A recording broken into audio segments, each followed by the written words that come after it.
And let our product specialists help you pick out the instrument that's right for you. CA House Music, supporting local musicians since 1872. Play music for life.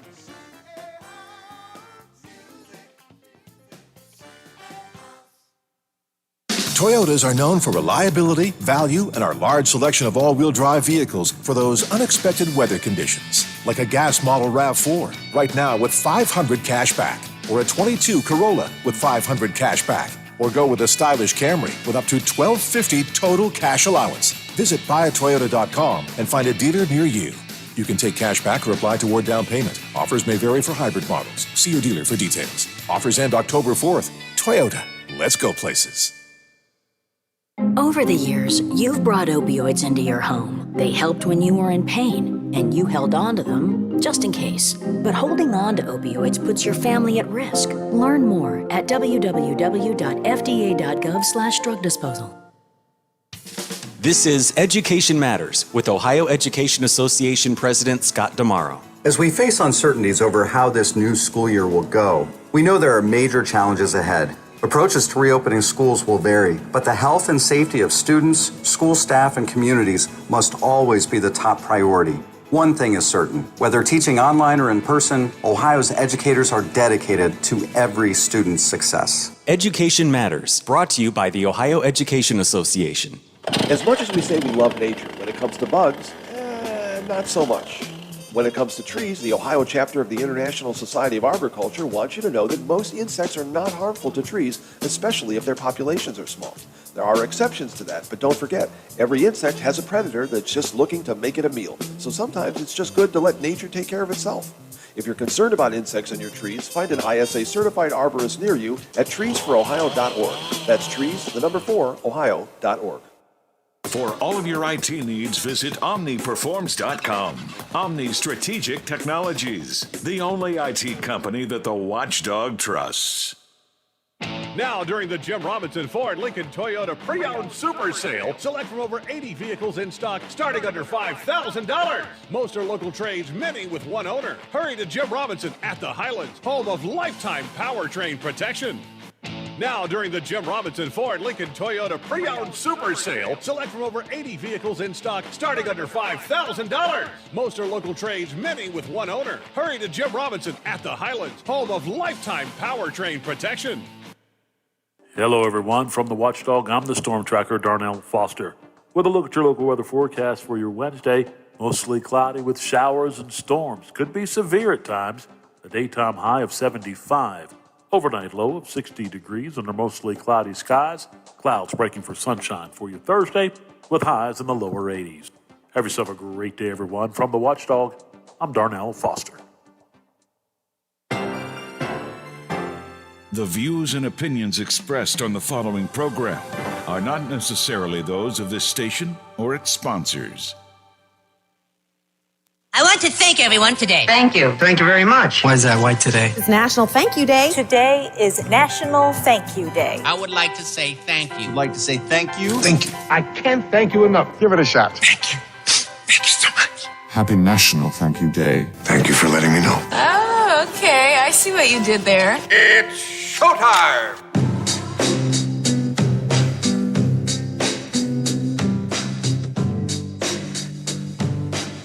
Live from the Robinson Auto Group studios in the heart of the Ohio Valley, this is the Watchdog Morning Show with Howard Monroe.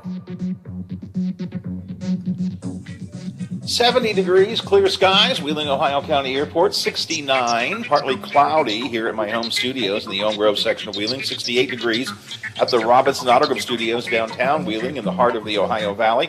After a couple of really hot and muggy days, we're going to have a little less hot, but still muggy day today. High of 74, muggy all day long, and look for showers at least much of the day, and storms are possible. In some areas, maybe a little bit severe, so it's just going to be a rainy day today. Be aware of that. But starting off pretty nice, clear skies, or at least partly cloudy skies, temperatures in the 70-degree range. Where are we going later on in this hour? We'll talk to Kelly Allen from the Center for Budget and Policy about the child care tax credit. Going to get into that a little bit. West Virginia Senate Committee yesterday discuss the teaching of critical race theory. And Brad McElwain is coming in to help us talk about that. But I love the headline Brad put on his story yesterday at WVMetroNews.com. Legislators explore critical race theory, but without anyone who knows anything about it, which was exactly what happened. Brad will talk to us about that, and also about Governor Justice. I just shake my head. Governor Justice filing a formal grievance because they didn't make him basketball coach at Greenbrier East. We'll get into that with Brad coming up a little bit later on as well. On the national scene, Gavin Newsom wins big in the recall election, but his GOP opponent already claiming fraud, and some stunning revelations. I probably won't get to these today, but we'll talk about them in depth tomorrow maybe.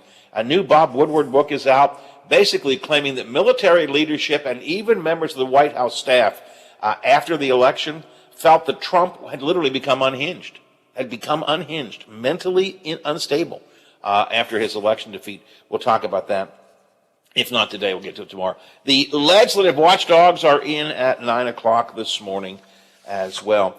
Biff, I did not see this earlier. I appreciate my friend John McCabe calling it to my attention. You may well have seen it, Biff. The Bel Air School Board, or the school system, I guess, has decided no disciplinary action against that coach involved in that Bel Air Central dust-up over the weekend. Did you see that story? No, I did not. But this is from Seth Stas. I'm sorry, go ahead. No, I was going to say no, but really no surprise. From Seth Stasky in the Intel today, an assistant Bel Air football coach will not face disciplinary action from the school district for an incident that occurred during the first half of Saturday's game against Wheeling Central. Superintendent says they did a thorough investigation, looked over that video and the social media comments, talked with people who were there. We are satisfied that there was no intentional effort by the coach to take action against the Central player. Again, I disagree with the interpretation of the video, but you know what? It's fine. These things happen. It's over. It's done with. I'm still not comfortable with a coach that was not able to control himself enough to not knee, it looked like to me, the student. But anyways, the school central has said that the school district has said they're not going to take any action, and that's fine. Coach Young, Biffy, said the central administration also reviewed the video and felt that it was up to the Bel Air Big Red administration to decide what to do. Young said at this point, we're not taking any action. It was a great game. Congratulations on Bel Air for winning. So I think it was worth our time talking about. I think there were some community folks who had some concerns about it. I did. I still do. But you know what, Biffy? Yeah, time to move on. Would you not agree? Oh yeah, I definitely agree. It's time. I mean, Wheeling Central's got a big game Friday against Shadyside, and Bel Air's at home against Cambridge. Although, I hope after they looked at everything and whatever, that they strongly told the coach, don't do that again, and don't put us in this situation again, because next time the result might not be what you're looking for. Right. If it had been me, and it wasn't, and it shouldn't have been, I would have probably had the assistant coach sat down for a week, just sat out for a week. Certainly he's not deserving to be fired or lose pay or something, but I think maybe some visible. But anyways, it's over. It's done with. It's not a big enough issue to jump up and down and scream about. So at least this, Biff, at least the school did something. At least they looked into it. They didn't just shrug it off and go, what the hell? That's the way football plays. I mean, they looked at it. They investigated. They talked to people. Came up with their ruling. Right. Yeah, I mean, give them credit for doing what they had to do to come up with the decision that they did, and let's move on and each team get ready for their games this weekend. Absolutely.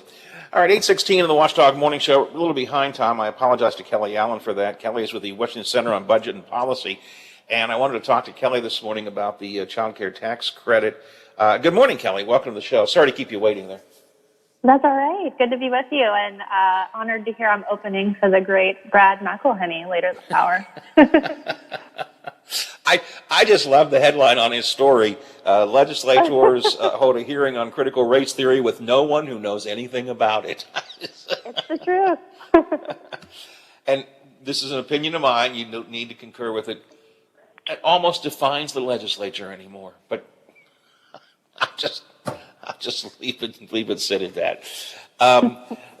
Kelly, during the American Rescue Plan back in, was it March when they first passed it this year? They revised the way the child tax credit was handled, which actually led to putting more money every month into the pockets of parents and families. So am I correct? Let's go back and talk about what has been done and then what can be done. I'm right, that's what happened with the American Rescue Act? Yeah, so under the American Rescue Plan, the CTC changed in three ways, which you've highlighted two of them. So one, it increased the total overall benefit. It used to be $2,000 per child per year. They upped it to $3,000 for kids from 6 to 17 and $3,600 for kids 0 to 5. It also made the tax credit refundable. There's a weird feature of the child tax credit permanently where the lowest income families actually get less than higher income families because it phases in really slowly. So it addressed that to make sure everybody gets the full benefit. And it also provided these benefits monthly. So instead of having to wait until tax time to get the tax credit as part of your tax return process, you get it monthly, essentially in real time. So now that tax credit's rolling out.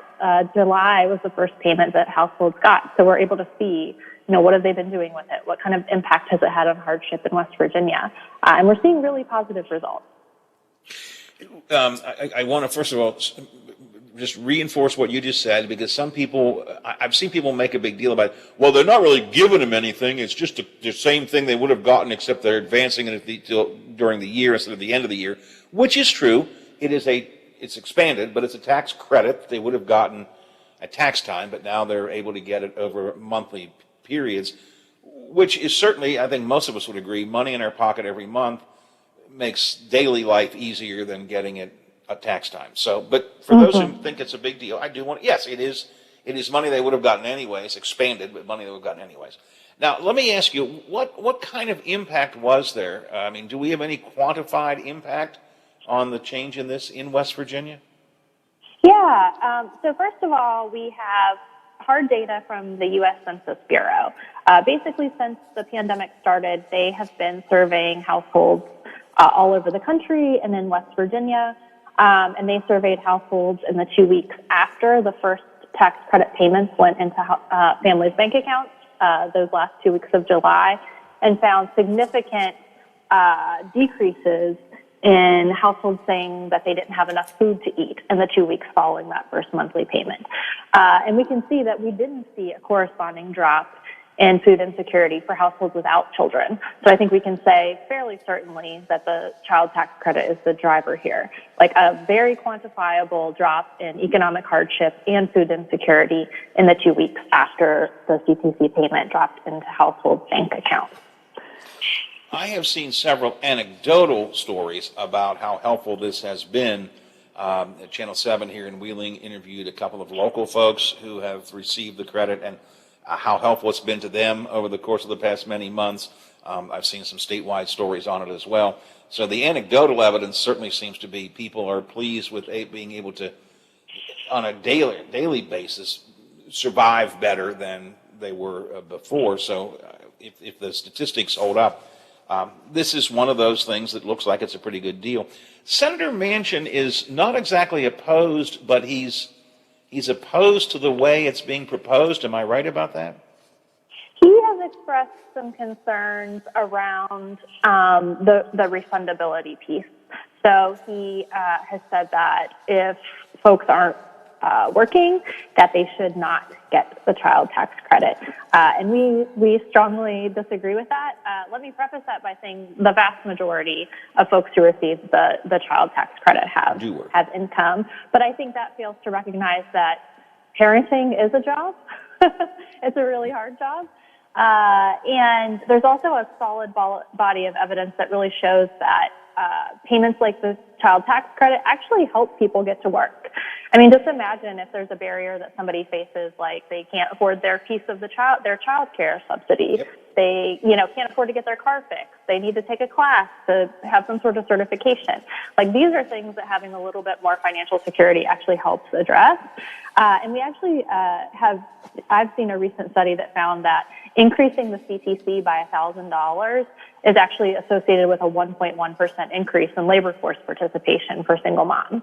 So, not only is it important, and when we're talking about kids, I think it's a little bit weird to talk about whether their parents are working or not, but in fact, we're seeing that the CTC is something that helps folks get over those barriers that they face to getting to work. One of my frequent criticisms here is that too many middle class, I guess I'll say, Americans don't understand the barriers that are in place for those who don't have enough money on a regular basis, the low and even moderate income folks. The issue, you hit on all the issues, but you can't just say, I want to get a job. You say, I got to get a job, and then I've got to deal with the fact that I have kids. Someone's got to take care of them. I've got to pay for child care. I have to get to my job, so I've got to deal with transportation issues. I mean, it's if you don't have those problems, then it's easy for us to say, just get a job. But it doesn't really work out that way. And that's one of my frequent frustrations, are people who say that. Well, just go get a job. Right. And that's why we see the budget resolution that's hopefully moving through Congress in the coming weeks as a critical companion to the infrastructure bill that's already been negotiated, that I know is priority of Senator Manchin and Senator Capito. And this is the vehicle that would include that permanent extension of the child tax credit. It would include things like paid leave. It would invest in our home care workforce, more affordability for child care. And those are exactly the things that you're talking about. I mean, we can't just say there's X number of jobs open in the state without looking at the fact that 2/3 of households in our state live in a child care desert, or, we have hardly any public transportation in our state, or, our college attainment is low. Unless we're addressing those other pieces that make it possible for people to balance work and family, we're not going to have the economic recovery, and we're not going to have jobs filled like we want to see them. This ties into, even with the minimum wage discussion in my mind, if you want to work, but you live, I'm going to stereotype because it's easy to understand, but I know I'm stereotyping. You live in a rural part of southern West Virginia, you got to get to the job, and sometimes it costs more to get to the job than the job pays. So right. I think this while we're talking about the child care credit, this dovetails, I think, also with the whole issue of minimum wage. If people aren't paid enough of a wage to make going to work worth it, then it doesn't make any sense.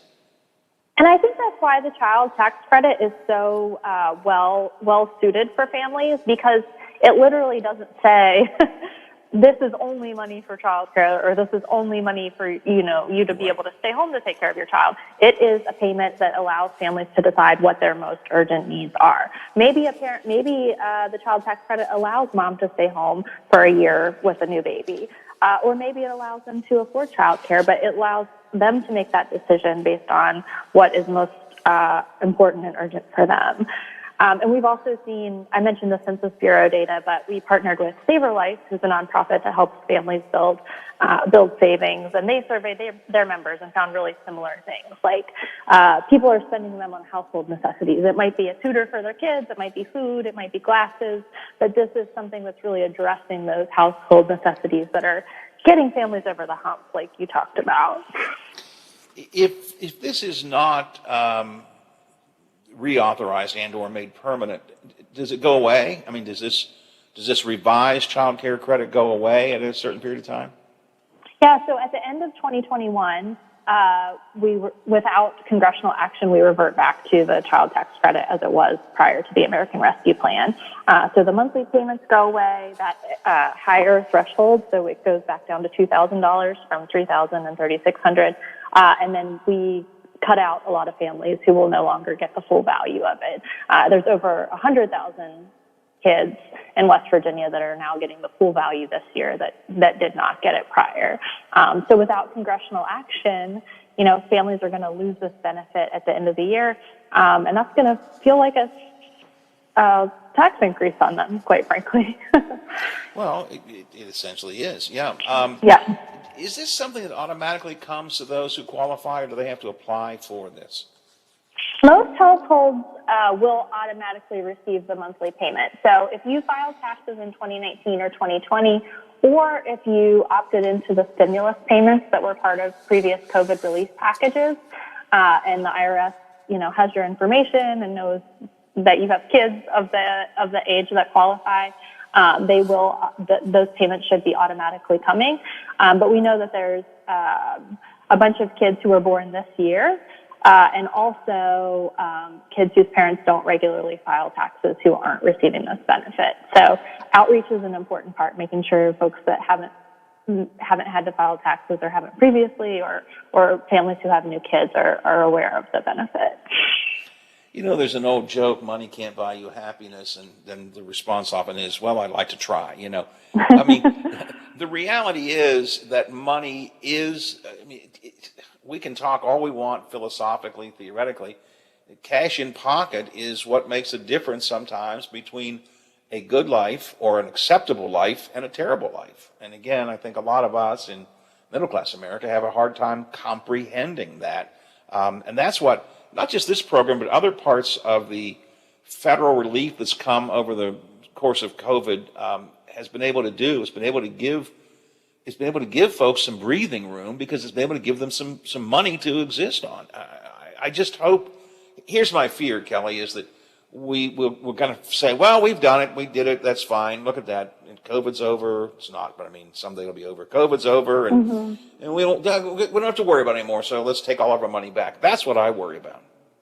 Yeah, I think so too, and I think we have to acknowledge that West Virginia families were facing these challenges prior to the pandemic, and going back to the status quo, like I said, means going back to a state with childcare deserts and a place where 1 in 4 moms go back to work within 2 weeks of giving birth because they don't have paid time off. So this is, this is urgent. We need these supports to grow our economy, to get back to, not even to get back to normal, but to get back to a place where the system works for everybody. And one thing I did want to mention, if we have time, is Save Your Life also asked parents. They didn't only say, what are you spending your child tax credit on? But they also said, well, what if you knew it was going to go beyond December? Because you pointed out something important. 6 months of payments is different than knowing that this is going to be around for 5 years or for the rest of your kids' time growing up. And they really found families would prioritize different things, right? If you knew that this was going to be around next year, families said that they would potentially start college funds for their kids. They would move into a better home. They would be able to spend money on tutors and other things to improve their kids' educational attainment. So I think these are all things that would have long-term economic benefits for families and for our economy. So there is value in making sure families know that the supports that they need are going to be around for a while. One of the people interviewed at the local TV station said this, quote, "We've got food in the house now. It's done a lot for us. We've even moved into a bigger house than we had before." And that caught my attention because that's a long-term commitment, moving into a bigger house. And obviously this young lady is predicating her decisions on this money being able to continue to keep on coming. That's right. Moved into a bigger house and it's not there and the money doesn't keep on coming. Whoops. Yeah. Well, hopefully All right, Kelly. Congress will take action and make sure that these families continue getting the support that they need. And I think, Senator Manchin and others must consider these as workforce supports, because that's what they are. Yeah, and again, I just want to go back to the Manchin thing for a real quick second, then I'll let you go. Number one, the senator says, they should work. Well, they do generally work or have income. Most of them do. And if they don't, they're taking care of kids and so on. But a more basic level question is, why, even if they're not, why would you want the kids to suffer for the, I'm going to put it in quotes, the sins of their parents? Why would the parents not getting a job, why should that somehow be a problem for the kids. They can't get the job. And we really are talking about the well-being of kids here. Again, pointing to studies that we have, we know that when families have more economic security through things like this, kids have better educational attainment. They actually earn more themselves as adults. They have better health outcomes. So this is important now in the ways that you described what people are spending the money on. But it also has intergenerational effects on whether kids have more opportunities as they grow up. So yeah, I think if this is a program for kids, and it is, then we should prioritize their well-being and not focus so heavily on burdensome requirements for their parents. I'm with you. Kelly, thanks for joining us this morning. I'm sorry I kept you waiting at the beginning, but we had a chance to talk about this stuff, and I'm glad we did. Talk to you again soon, I'm sure. Good to be here. Thanks. Thanks a lot. Kelly Allen is director of the West Virginia Center on Budget and Policy, and they crunch the numbers and look at all this kind of stuff and are very concerned about children and families in need and so on. This child care credit has been a big help for the 6-8 months it's been in effect, but it could go away, and then folks are right back where they started from. Again, I repeat something I said several times during that interview. The reality is, I think we sometimes forget you have to have enough money to be able to survive. You got to be able to have enough money to get to your job. You have to have enough money to take care of the kids with child care. If you got 2 kids in the house and they're preschool age, or their kids aren't going to school for quarantine reasons or whatever, what do? I mean, you need money to provide for that. That's what this helps with. We are on the right track, but I fear that we're going to stop. That's my great fear. All right, 8:33, 27 till the hour. The next segment I'm calling, Biff, a shake my head segment. No, you got to be kidding me. We're going to talk to Brad McElhaney about a committee hearing yesterday on critical race theory, where, in Brad's own words, nobody in the hearing knew anything about what they were talking about. And we're also going to talk about what I find staggeringly irresponsible and sad. Governor Justice has filed a formal grievance because he wants to be boys basketball coach on game day only. We'll talk about that with Brad McElhaney coming up, but we'll talk about Ohio Valley headlines right now. The WTRF Channel 7 News Update is brought to you by Thomas Auto Centers, Mall Road, St. Clairsville. Get the best deal at Thomas Auto Centers. Now it's time for your local news headlines.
Third meeting since the pandemic began. Organizers tell us these meetings are informal and anyone can attend. That was a look at your headlines. Have a great day, everyone. This is Hoppy Kercheval. Join me weekdays at 10 o'clock right after the Watchdog Morning Show with Howard Monroe for Talkline. I have guests, conversations, texts, phone calls on all the big stories affecting us in West Virginia. So tune in weekdays right here on FM 98.1 and FM 97.7, The Watchdog. Neil Brown agrees with you. Saturday's matchup with the Hokies is a big game. Hi, everybody. I'm Tony Caridi. That story coming up on today's Mountaineer Report, brought to us by Kroger. What makes one head of lettuce better than another? What makes a grape greater? At Kroger, we take scrutinizing freshness to a whole new level, where only the best of the best of the best will do. We're seriously serious about what goes on our shelves, so only the freshest makes the grade. That means not every leafy green leaves the field. Not every cauliflower makes the cut. So if we've got it at Kroger, you can bet your bananas that it's not just fresh, it's fresher than fresh. Kroger, fresh for everyone. At Kroger, fresh.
I'm Tony Caridi on the Mountaineer Sports Network from Learfield.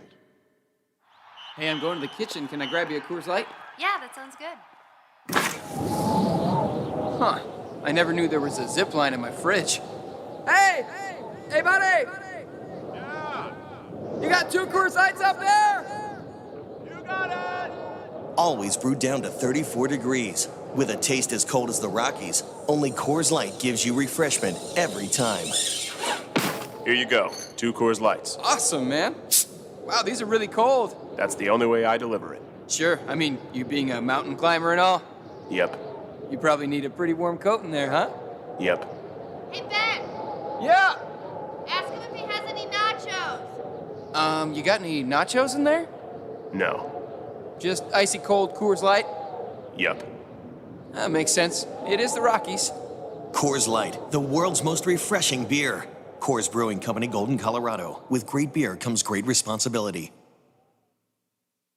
The possibility of lung cancer can be pretty scary, especially if you're one of approximately 8 million current or former smokers at high risk. That's why SaveByTheScan.org wants you to know that now there's a breakthrough low-dose CT scan that can detect lung cancer early, and it only takes 60 seconds.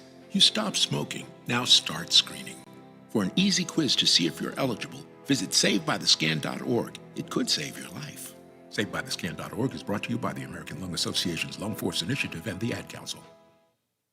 Oh, there's something so real about living local, and I know without a doubt I'm not alone. And I love living local. There's nowhere else I'd rather be. Said I love living local. WTRF is working for me. The Ohio Valley is where I love to be.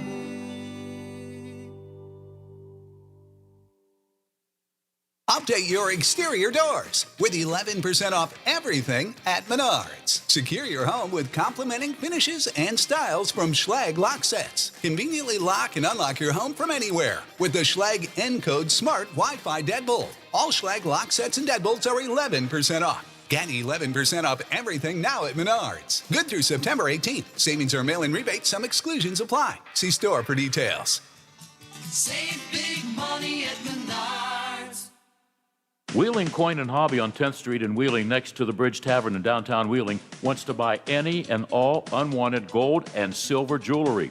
They are paying top dollar for 10, 14, 18, and 22 karat gold plus 925 sterling silver. They also want to buy collectible coins and paper money from before 1933. Wheeling Coin and Hobby is open daily from 9 a.m. to 5 p.m., Monday through Saturday. Coin and Hobby, 304-232-8430, and add them on Facebook. The best in local talk is on your FM dial, 98.1 and 97.7. We are the Watchdog. Live and local for the Ohio Valley, the Watchdog Morning Show with Howard Monroe continues. It is 70 degrees, Wheeling, Ohio County Airport, 69, and clear skies here at my home studios in the Elm Grove section of Wheeling, 68 at the Robinson Auto Group Studios downtown Wheeling in the heart of the Ohio Valley. Welcome to the show from Metro News, our old friend Brad McElhenney. Good morning, Brad. Good morning, Howard. I'm here to lobby for breakfast to be sent to Biff again. You know, I said this to you before. You need to register as a lobbyist for this. You're you know, once is a little bit, but you're becoming a full-fledged lobbyist for Brad. Perhaps I could just take a cut, like part of a biscuit, or maybe every fifth biscuit is one that I could take. We do not have a Tudor's Biscuit World here in the area, and I have no idea if one is coming. There was one fast food restaurant that closed down recently, and Tudor's. Some people in the public said, "Oh, it'd be nice to have a Tudor's Biscuit World." Are they good? They are good, and you know, I try to eat local when I can, so I feel some pride in eating a locally based establishment. But you are not without hope, I don't think, because I believe I saw an announcement that a Tudor's is set to go in Inwood in the Eastern Panhandle. So, you know, if the Eastern Panhandle, why not the Northern Panhandle? That's my thought on it. Northern Panhandle. Biff, is there a Tudor's up in like Weirton? I think maybe. Yeah, I think it's Weirton that has one. Okay. Yeah. That's so a bit of a drive, but. Yeah, well, but you know, we've got a couple of empty spaces here now where some fast food places have closed down, so Tudor's could be here. I think that's possible. Brad, I'm calling this segment with you today my Shaking My Head segment. Two stories I want to talk to you about, and in both cases, I'm just shaking my head. It's like, oh, you got to be kidding me. I do what you give me plenty to deal with. Let's talk about the governor and this obsession, apparently, with being boys basketball coach. He actually has filed a grievance over not being made basketball coach. Is that right? Yes. So there was a Greenbrier County board meeting yesterday, just to give people some context, and it was aligned with a 15-day deadline for the basketball coaching applicant to file a grievance. So when the board meeting was over, I began to hear what we call in the industry scuttlebutt that the grievance had been filed. So I checked with the governor's attorney, Mike Carey, who's been around for years, and he responded very simply, it is filed. So there is a grievance now in the pipeline.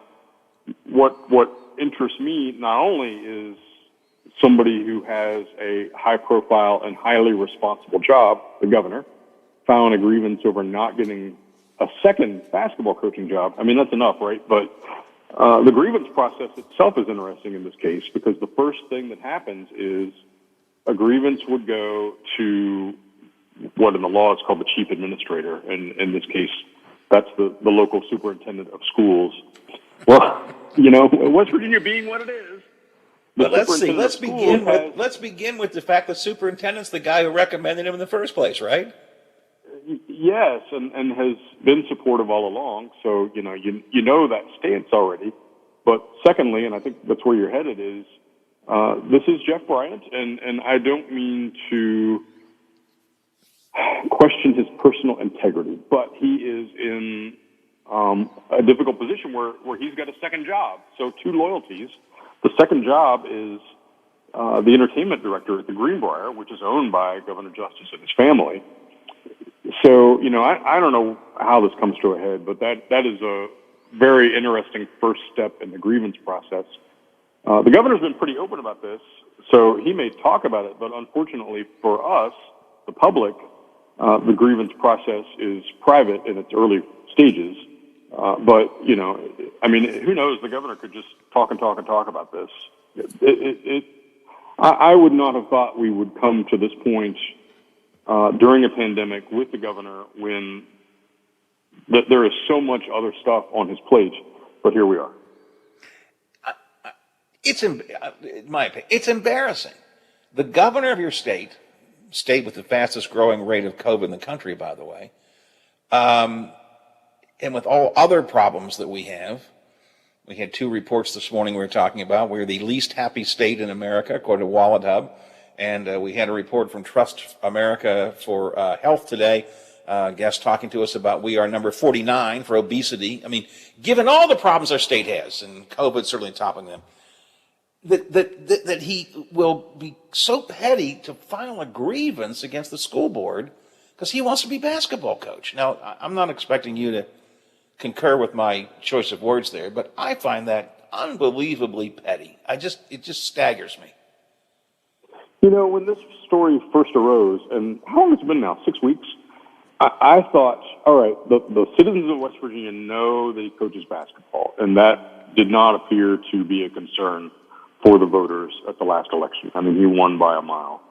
And I thought, nobody's going to care this time around. But the longer this goes on, and the longer he doubles down on his insistence that he is going to be the coach, the more I see from West Virginians taking issue with it.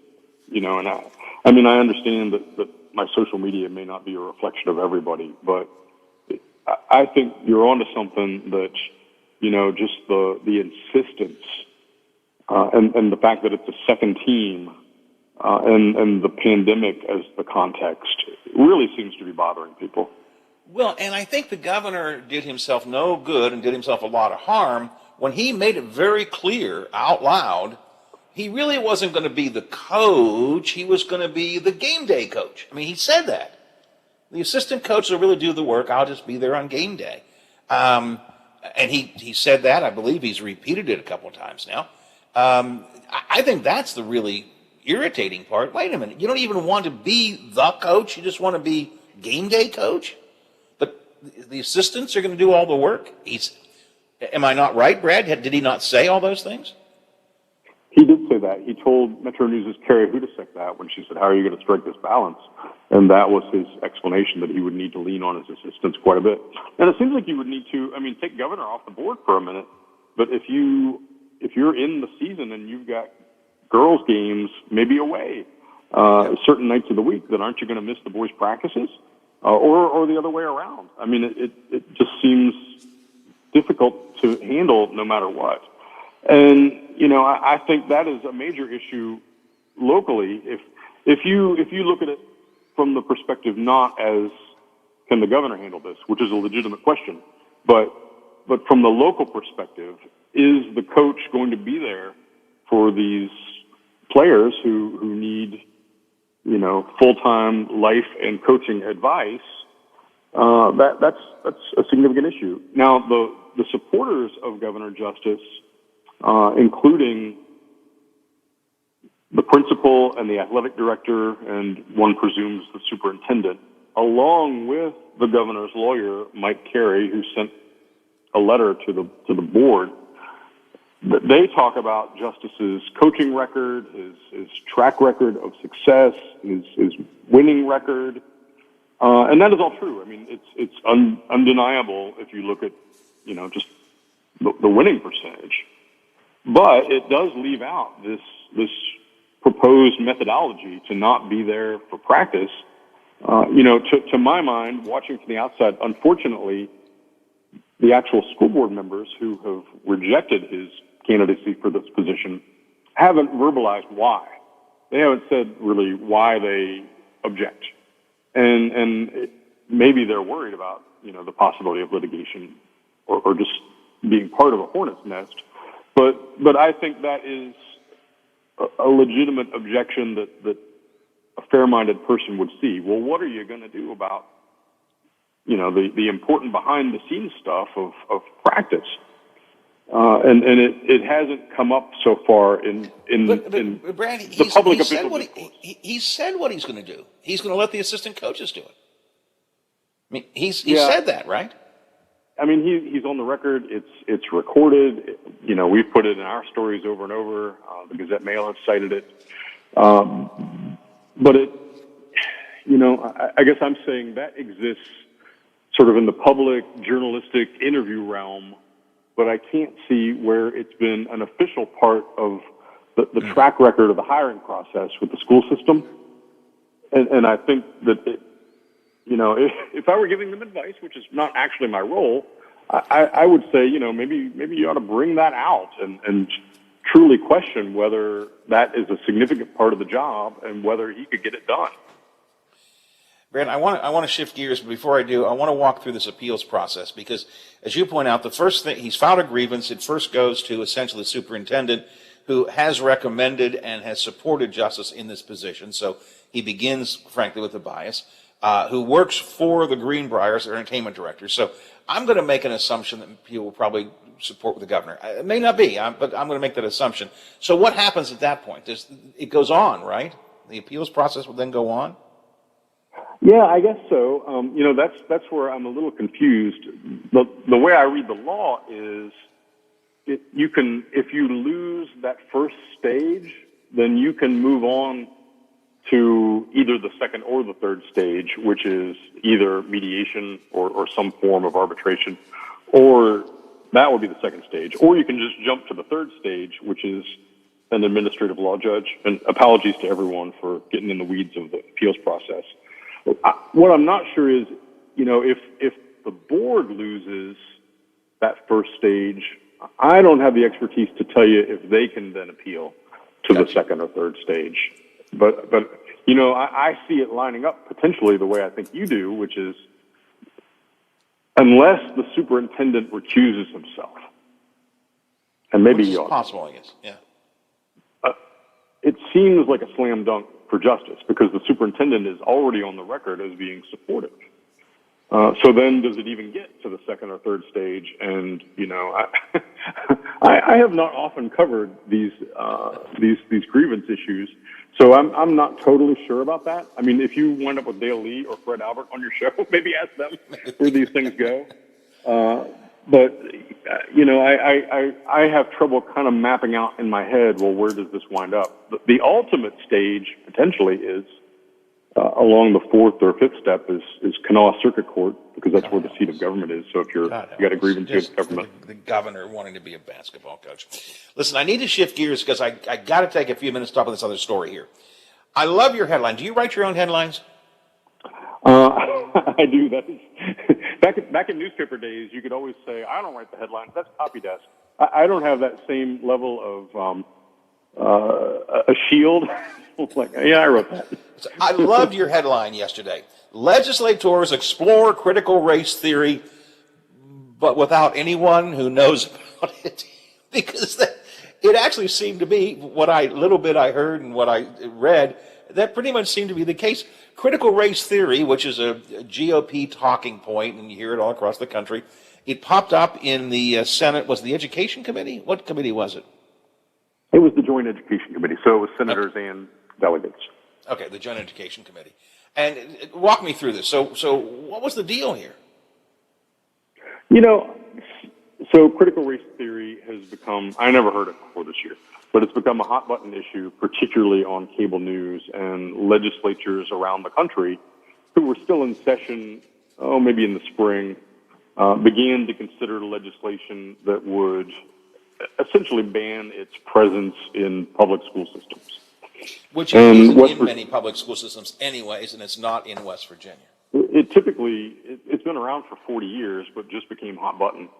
And it's typically a branch of study in higher education, which is why the rest of us have trouble talking about what it even is. So West Virginia fell basically behind the curve on, this legislation that other states considered and passed.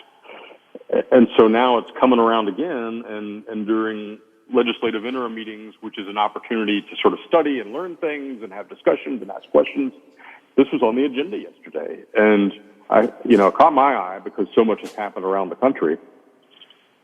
And the headline you pointed out, I wasn't trying really to be snarky. It just covered the point. What happened was the first speaker who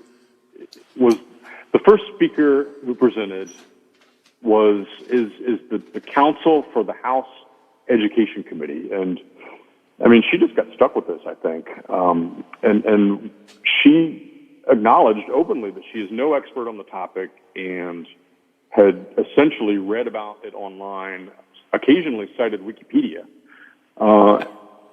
And then, from there, it was deputies for both the K through 12 Department of Education and the deputy for the Higher Education Policy Commission, each saying that critical race theory is not a core piece of instruction at any level of any of the public institutions in West Virginia. So,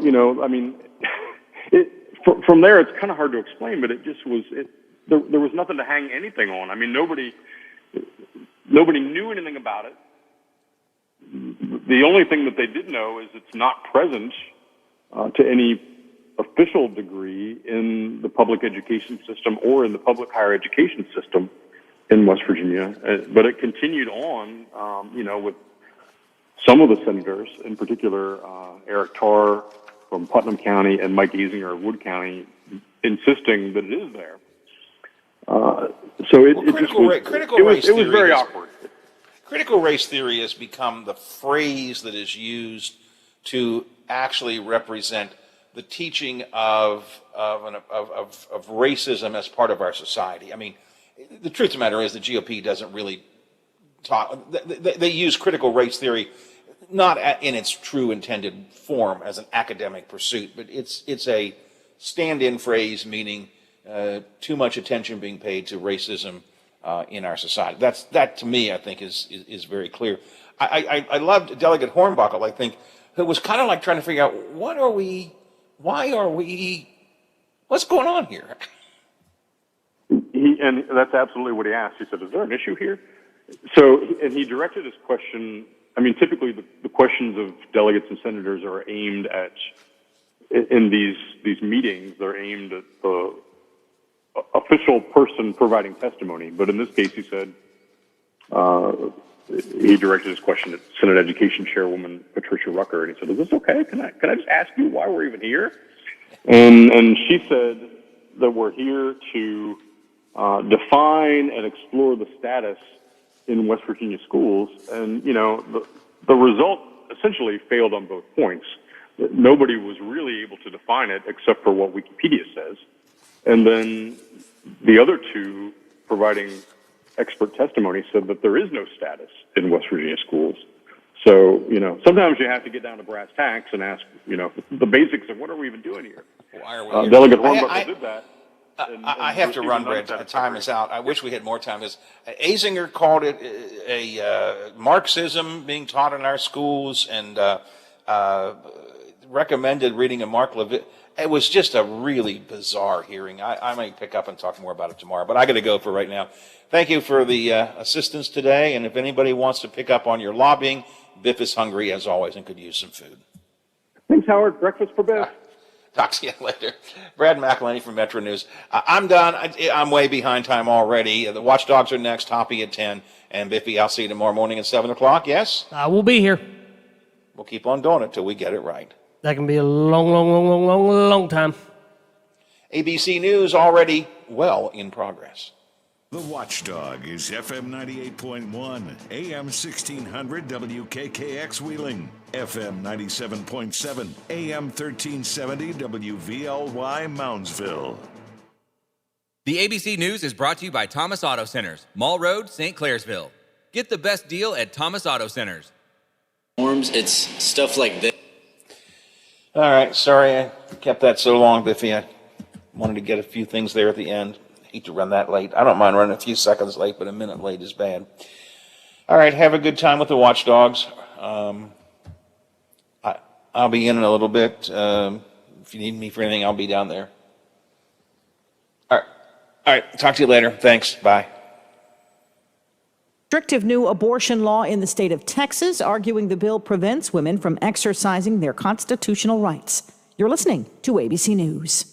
Do you check your Google search results regularly? You should. People often get their first impression of you or your business online. Negative comments on the internet can impact your life and your livelihood. Take control of your online reputation. Get your free reputation report card at